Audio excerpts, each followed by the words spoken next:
ngân khâu thô rằm quay hay ngâm mây xin thế election mà khâu na leader su chui tích thế vote cu đất u khâu rằm quay chu ri rim ri voters quay lệ hay giang ri nắng buồn ta ngạc ô alau na ta in tiam cùng in tiam bao lâu rio vote cu ni chẳng ít thầy election buông mà khâu voters quay khăn development tam tận tí đó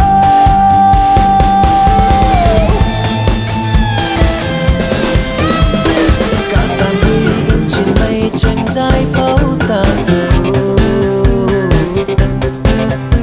cái xa tí sen thao đại thao mây ta lung xuống mây rong mây xa tí ta cặp bóng thao ngắm mây tận đây chén quăm lâu khô má ca lâu khô cái mây leader ta voters quay lệ hay giang quỳ nắng buồn ta ngạc ô alau na ta in tiam cùng in tiam bao lâu rio vote cu ni chẳng ít thầy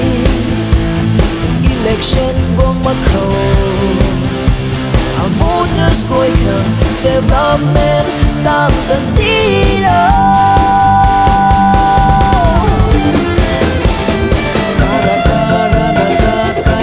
cái gang ngày trường đây gang ma ghê nu ma ghê gắn cây khô voters quay căn khăn căn đây na gang mây gai mây khăn xuân thu số sai đi gai khăn su mây hay cá băng đi đê voters quay lệ hay giang quỳ nắng buồn ta ngạc ô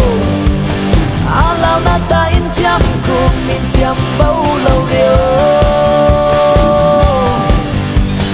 vote cu ni chẳng ít thầy election buông mà khâu voters quay khăn development tam tận tí đó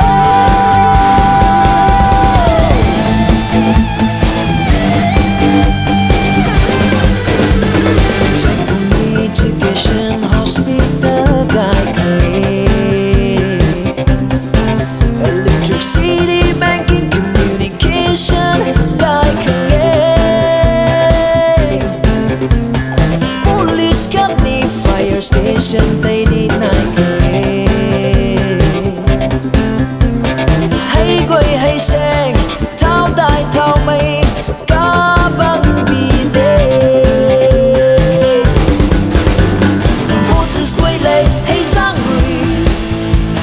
nắng buồn ta ngạc ô alau na ta in tiam cùng in tiam bao lâu rio